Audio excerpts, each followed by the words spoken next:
ओम शांति। 19 दिसंबर 2023 के साकार बाप दादा के महावाक्य हैं। बाबा कहते हैं, मीठे बच्चे, सर्विस की वृद्धि के नए नए तरीके निकालो। गांव गांव में जाकर सर्विस करो। सर्विस करने के लिए ज्ञान की पराकाष्ठा चाहिए। प्रश्न: बुद्धि से पुरानी दुनिया भूलती जाए, इसकी सहज युक्ति क्या है? उत्तर: घर को घड़ी घड़ी याद करो। हमारा जो घर है परम धाम, उसे घड़ी घड़ी याद करो। बुद्धि में रहें, अब मृत्यु लोक से हिसाब किताब चुकतो कर अमर लोक जाना है। देह से भी बेगर, यह देह भी अपनी नहीं। ऐसा अभ्यास हो तो पुरानी दुनिया भूल जाएगी। इस पुरानी दुनिया में रहते अपनी परिपक्व अवस्था बनानी है। एक रस अवस्था के लिए मेहनत करनी है। गीत है, माताओं माता तुम हो जग की भाग्य विधाता। ओम शांति। जगदम्बा की महिमा भारत में बहुत है। जगदम्बा को भारतवासियों के सिवाय कोई भी जानते नहीं। नाम सुना है, जिसको ईव अर्थात बीवी भी कहते हैं। अब तुम बच्चों की बुद्धि में है कि बीवी और मालिक के सिवाय रचना तो रची नहीं जा सकती। ज़रूर जगदम्बा को प्रकट होना पड़े। ज़रूर थी तब तो गायन करते हैं। भारत की महिमा बहुत है। स्वर्ग भी कहते हैं और यह भी जानते हैं कि भारत ही प्राचीन था, इसलिए ज़रूर हेवन होना चाहिए। यह तुम ईश्वरीय संतान बिगर कोई समझ न सके। जिन्होंने कल्प पहले समझा है वही आते रहेंगे। प्रदर्शनी चलती है, समझते हैं कल्प पहले भी की होगी। सबको समझाने के लिए अक्षर बहुत अच्छे हैं। पवित्र आत्मा, पवित्रता से तुम लाइट का ताज पाते हो। दूसरा पुण्य आत्मा उसको कहा जाता है जो दान पुण्य करते हैं। उसको अंग्रेजी में फिलैंथ्रोपिस्ट कहा जाता है। पवित्र को वाइसलेस कहेंगे। अलग अलग अक्षर है। भारत में दान पुण्य होता है बहुत, परंतु अक्सर करके दान करते हैं गुरुओं को। अब उन्हें पवित्र आत्मा तो भल कहे, परंतु पुण्य आत्मा नहीं कह सकते। वह दान पुण्य नहीं करते हैं, वह तो दान पुण्य लेते हैं।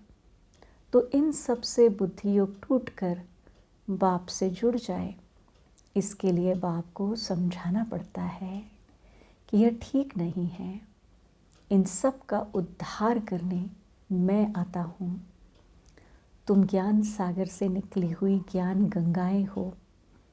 वास्तव में गंगा अक्षर राइट नहीं है, परंतु गायन चला आता है, इसलिए भेंट की जाती है। बाप आकर पुरानी दुनिया की पुरानी सब चीज़ों को नया बनाते हैं। स्वर्ग नई चीज़ है। नई चीज़ का समाचार बाप ही जानते हैं, दुनिया नहीं जानती। भगवान वाच है, परंतु गीता में श्री कृष्ण का नाम डालने से सबका बुद्धि योग टूट गया है, इसलिए सर्वव्यापी कह दिया है। श्री कृष्ण के साथ बहुतों का बुद्धि योग है। जहाँ भी गीता का मान है, तो जैसे श्री कृष्ण का मान है, वास्तव में बाप के महिमा की टोपी बच्चे के ऊपर आ गई है। यह भी ड्रामा में नूंद है। यह बाप आकर समझाते हैं, बार बार समझाते हैं।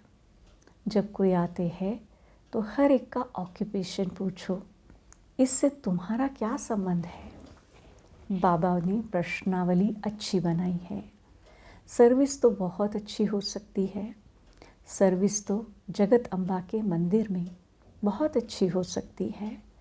वहाँ जाकर समझाओ कि यह है जगत अम्बा, सृष्टि को रचने वाली माता। कौन सी दुनिया रचती है? ज़रूर नई रचना रचेगी।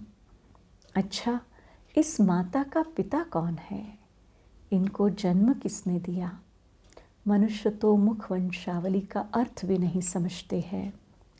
तुम जानते हो, इनको परमपिता परमात्मा ने जन्म दिया है। तुम बच्चों को ही समझाना पड़े। जगदम्बा मुख वंशावली है, परंतु कैसे? परमपिता परमात्मा तो निराकार है, समझाया जाता है ब्रह्मा तन से। परमपिता परमात्मा ने आकर जैसे इस ब्रह्मा को अडॉप्ट किया, वैसे बच्ची को भी किया। यह बातें सबकी बुद्धि में स्थायी नहीं ठहरती हैं, घड़ी घड़ी भूल जाते हैं। बच्चे सर्विस तो बहुत कर सकते हैं, जगदम्बा के मंदिर में परिचय देना चाहिए, तो उन्हों का भी बुद्धि योग बाप से जुड़े। जगदम्बा भी उनसे योग लगाती है, तो हम भी उनसे योग लगाएं। नीचे जगदम्बा तपस्या में बैठी है, उनका मंदिर ऊपर है। नीचे राजयोग की तपस्या कर रहे हैं, फिर राज राजेश्वरी स्वर्ग की मालिक बनी सतयुग में। अभी है कलयुग। फिर से जब तपस्या में बैठे तब तो स्वर्ग के मालिक बने ना। तुम्हारी बुद्धि में यह सारा ज्ञान रहना चाहिए। यह सच्ची राय मनुष्यों को दी जाती है। तुम हर एक का परिचय देते हो, परंतु सबकी बुद्धि में कोई जल्दी थोड़ी ही बैठ सकता है। बैठे तब जब सर्विस में लग जाए। चित्र भी बहुत अच्छे बने हुए हैं, लक्ष्मी नारायण के मंदिर में जाकर समझा सकते हो। बाबा कहते हैं, मेरे भक्तों को सुनाओ। भक्त ज़रूर मंदिर में ही मिलेंगे, उनको प्यार से समझाओ। यह जो लक्ष्मी नारायण के चित्र है, इनके लिए सभी कहेंगे यह स्वर्ग के मालिक थे। अच्छा, अब क्या है? ज़रूर कहेंगे कलयुग। कलयुग में दुख ही दुख है, फिर इनको बादशाही कैसे मिली? तुम जानते हो तो सबको सुना सकते हो। एक को समझाएंगे तो सत्संग इकट्ठा हो जाएगा, फिर सब कहेंगे हमारे पास आओ। मंदिर में बड़ा मेला लगता है, राम के भी मंदिर में जाकर उनका ऑक्यूपेशन बता सकते हो। आहिस्ते आहिस्ते युक्ति से समझाना चाहिए। कई बच्चे लिखते भी हैं, बाबा हमने ऐसे ऐसे समझाया। एक को समझाने से फिर दूसरे निमंत्रण देते हैं। हमारे घर में भी 7 रोज़ भाषण चले तो अच्छा है, फिर वहाँ से और कोई निकलेगा। कोई भी निमंत्रण दे, उनको ऐसा समझाना चाहिए जो छोड़े नहीं। भाषण करने से आसपास वाले मित्र संबंधी आदि भी इकट्ठे होंगे, ऐसे ही वृद्धि होती है। सेंटर पर इतने नहीं आ सकते हैं, यह अच्छी युक्ति है। ऐसी मेहनत करनी चाहिए। मेहनत करने का ढंग मुश्किल किसको आता है? ज्ञान की पराकाष्ठा चाहिए। बाबा कितनी दूर से हमको सिखाने आया है। अगर सर्विस नहीं करेंगे तो ऊंच पद कैसे पाएंगे? स्कूल में बच्चे बहुत अच्छे चमत्कारी होते हैं, उछलते रहते हैं। यह भी पढ़ाई है, यह वंडरफुल पढ़ाई है। इसमें बूढ़े जवान बच्चे सब पढ़ते हैं। गरीबों को और ही चांस है। सन्यासी भी वास्तव में गरीब है। कितने बड़े बड़े धनवान मनुष्य अपने पास बुलाते हैं। सन्यासियों ने घर बार छोड़ा, बेघर हुए, कुछ भी उन्हों के पास नहीं है। तुम भी अभी बेघर हो, फिर प्रिंस बनते हो, वह भी बेघर है। इसमें पवित्रता की बात है। तुम्हारे पास और कुछ नहीं है, तुम देह को भी भूल जाते हो। देह सहित सब कुछ त्याग कर एक बाप के बनते हो। जितना एक बाप को याद करेंगे उतनी धारणा होगी। एक रस धारणा हो जाए, उसके लिए मेहनत चाहिए। हमको बाबा के पास जाना है। तो इस पुरानी दुनिया का ख्याल क्या रखे। जब तक परिपक्व अवस्था हो तब तक रहना इस पुरानी दुनिया, पुराने शरीर में है। अब तुम्हें गृहस्थ व्यवहार में रहकर पवित्र बनना है। इस मृत्यु लोक से हिसाब किताब चुकता होता है। अब अमर लोक जाना है। घर को घड़ी घड़ी याद करने से पुरानी दुनिया भूलती जाएंगी। बोलो, गीता में बाबा ने क्या कहा है? भगवान को बाबा कहा जाता है। निराकार बाबा कहते हैं, मामेकम याद करो, योग अग्नि से तुम्हारे विकर्म विनाश होंगे। यह भगवान के महावाक्य है कि इस पुरानी दुनिया और पुराने देह को भी छोड़ो। देही अभिमानी बनकर निरंतर बाबा को याद करो। भगवान है निराकार, आत्मा शरीर लेकर टॉकी बनती है। बाबा तो गर्भ से जन्म नहीं लेते हैं। उनका नाम एक ही है, शिव। ब्रह्मा विष्णु शंकर को अपना सूक्ष्म शरीर है। यह है ही निराकार परमपिता परमात्मा। फिर उनका नाम है शिव। वही ज्ञान का सागर है। ब्रह्मा विष्णु शंकर को रचयिता नहीं कहेंगे। रचयिता एक ही निराकार को कहा जाता है। वह फिर साकार रचना कैसे रचे, तो ब्रह्मा द्वारा आकर समझाते हैं।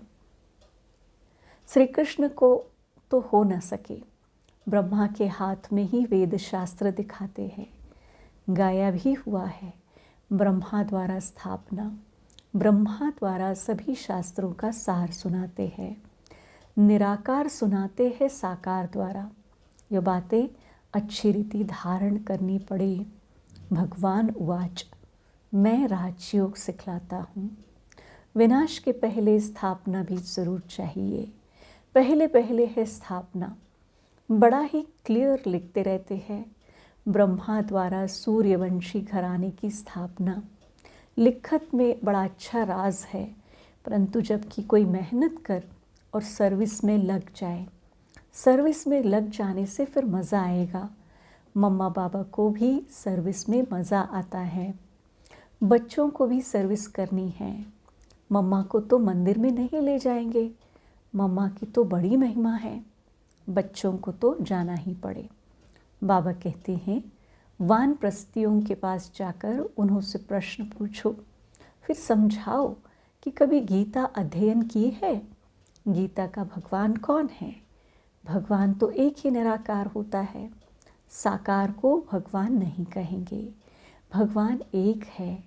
इसमें सर्विस का बहुत विचार सागर मंथन चलना चाहिए।